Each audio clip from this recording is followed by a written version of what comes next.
reporting live from the e-IRG workshop in Bratislava. And we are here with Erik Fledderus, who is the main editor of the e-IRG roadmap. So welcome. Thank you. So the e-IRG roadmap, what's it all about? The roadmap basically shows the way forward for e-infrastructure providers, and it formulates advice to the key stakeholders, the operators themselves of course, but certainly the member states, the scientific communities, the European Commission. And they are all part of this road ahead, where the European Open Science Cloud is clearly part of the game, but also the long tail of science, the daily struggles of users with where to go with my data. So all these things are in the background and should be addressed on a level that might not be directly applicable for an individual researcher, but should make his life or her life in the end better, simpler. There's also some recommendations in the roadmap. What are just in general the recommendations? Well, the roadmap, I would say, if I would take two of the important advices that are also were also quite present in this workshop today, there are two things that I would like to highlight. One, it's the importance of a dialogue instead of a catalogue.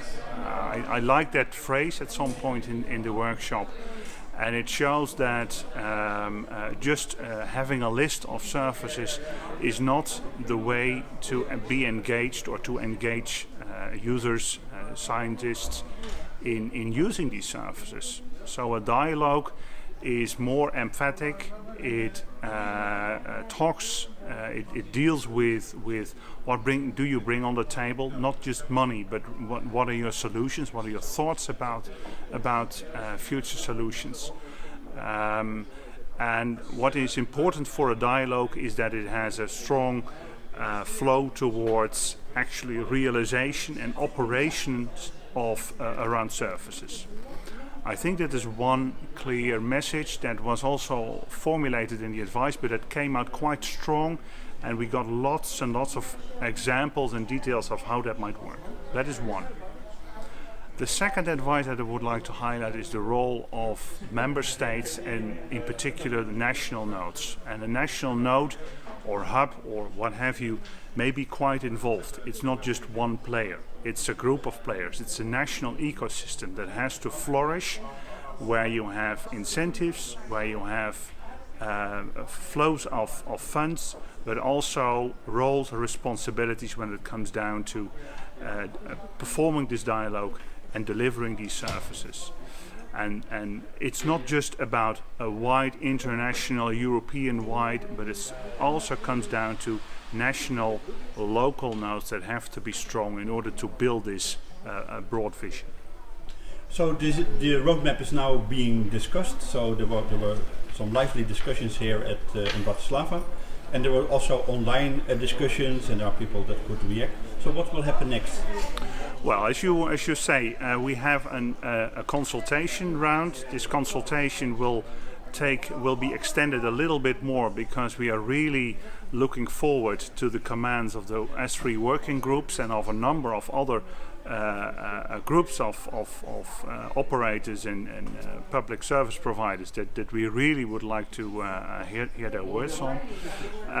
When we have that, we will include the commands in a way that I would say pay tribute to this consultation, and we want to deliver then the roadmap, say end of the year, early next year. But I mean, then it actually starts. So we should think about what might be the role of e-IRG in being part of the advice. So if the advice goes to the Commission, if the advice goes to the communities and to the member states, how are we acting as e-IRG to make that this advice is also being realized?